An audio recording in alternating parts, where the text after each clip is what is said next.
Di video sebelumnya kita mengulas banyak faktor pendukung proses pigmentasi atau warna cana maru, mulai dari faktor internal ikan hingga faktor eksternal.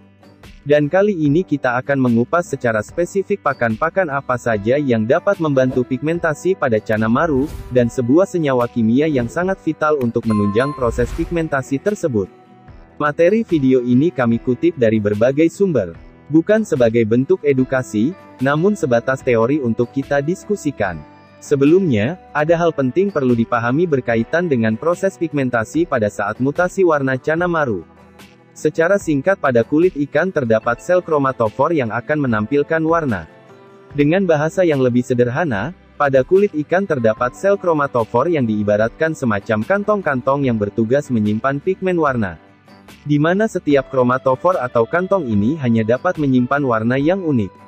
Kromatofor atau kantong merah hanya menyimpan warna merah, kantong kuning menyimpan pigmen kuning dan seterusnya.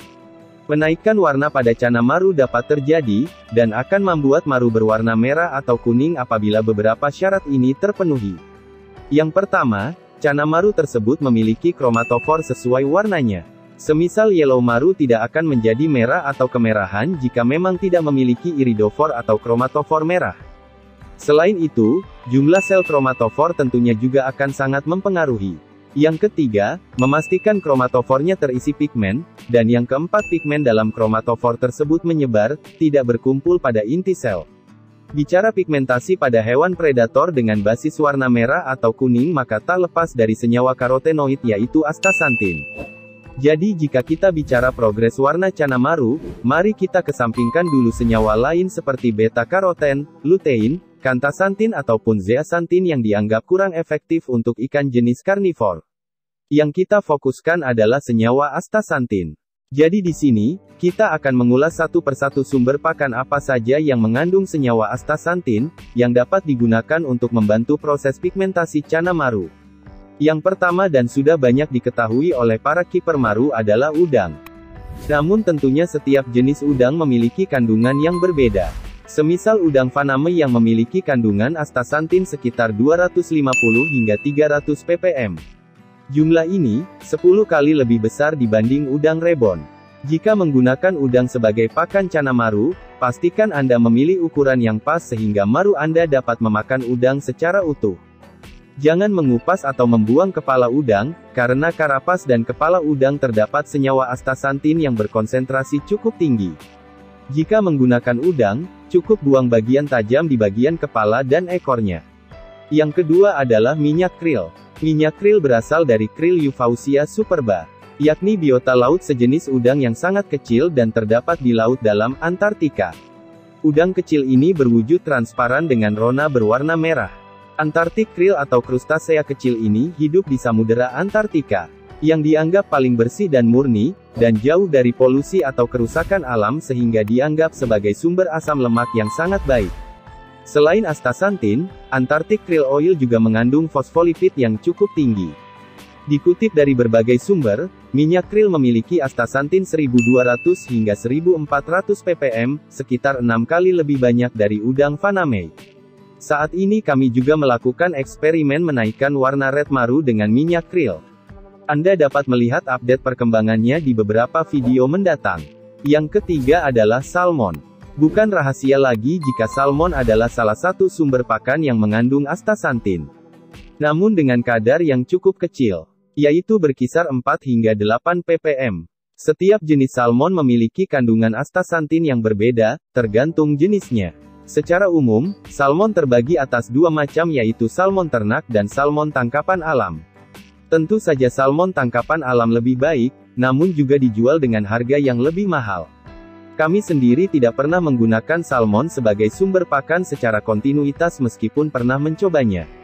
Bagi Anda yang pernah menjadikan salmon sebagai pakan maru, bagikan pengalaman Anda di kolom komentar agar kita dapat saling belajar. Yang keempat adalah ganggang Haematococcus fulvialis. Tak dapat dipungkiri jika saat ini ganggang ini dikenal sebagai penghasil astaxanthin terbaik di dunia yaitu sebesar 40.000 ppm, jumlah ini 10.000 kali lebih kuat dibandingkan ikan salmon. Ganggang ini banyak diekstrak dan dijadikan semacam astaxanthin sintetik semisal seperti produk Carophil pink ataupun Lucantin pink. Benda ini tentunya sudah tidak asing bagi Anda yang melakukan treatment warna cana maru.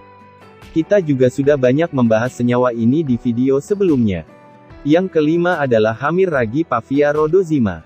Benda ini juga sering dinamakan ekstrak ragi merah. Pavia rhodozima juga menghasilkan astaxanthin dalam jumlah yang cukup besar, sehingga banyak dimanfaatkan oleh manusia. Ragi Pavia ini kadang-kadang terlihat tumbuh di kulit pohon tertentu, sebagian lagi diproduksi pada laboratorium.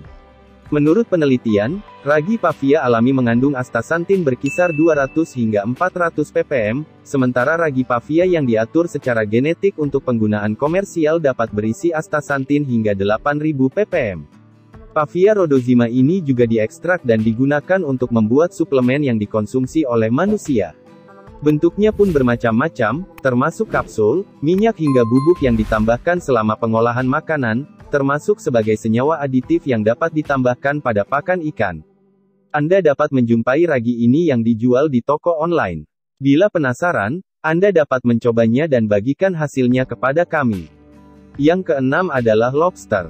Lobster air tawar sangat mudah didapati di sungai-sungai. Bagi Anda yang suka berburu udang air tawar mungkin juga sering mendapatkan lobster ini. Sebuah penelitian yang bertujuan menentukan karakteristik antioksidan dari astaxanthin exoskeleton lobster air tawar menunjukkan, exoskeleton lobster air tawar memiliki kadar air sebanyak 51 hingga 52%, kadar abu sekitar 18%, dan protein sebesar 15 hingga 16%. Unsur kimia lainnya berupa kalsium, fosfor, natrium dan astaxanthin sekitar 60 ppm. Yang ketujuh adalah jenis kepiting. Pada dasarnya setiap hewan krustasea seperti udang atau kepiting memang memiliki kadar astaxanthin yang dapat membantu dalam mutasi warna cana maru Anda, ketika dijadikan bahan pakan.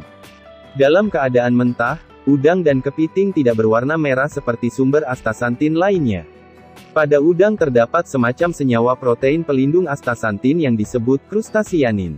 Senyawa ini memiliki sifat yang tidak tahan panas. Sehingga saat bertemu suhu panas atau ketika krustasea ini dimasak, ikatan protein krustasianin akan terurai secara perlahan, sehingga pigmen astaxanthin terlepas. Akibatnya udang atau kepiting akan berubah menjadi kemerahan. Jika hendak menggunakan kepiting, Anda dapat memilih kepiting kecil dengan cangkang yang masih relatif lunak. Selain sebagai pigmen, astaxanthin ternyata juga memiliki manfaat lain untuk cana maru Anda. Banyak studi atau penelitian yang menyebutkan jika astaxanthin adalah senyawa antioksidan dan anti-stres yang sangat kuat dalam mendukung pertumbuhan dan kelangsungan hidup ikan. Astaxanthin juga dianggap memiliki nutrisi penting untuk meningkatkan kekebalan terhadap penyakit atau dalam menghadapi infeksi bakteri. Hasil penelitian juga menunjukkan bahwa astaxanthin meningkatkan ketahanan ikan terhadap oksigen terlarut yang rendah, suhu fluktuatif hingga stres amonia.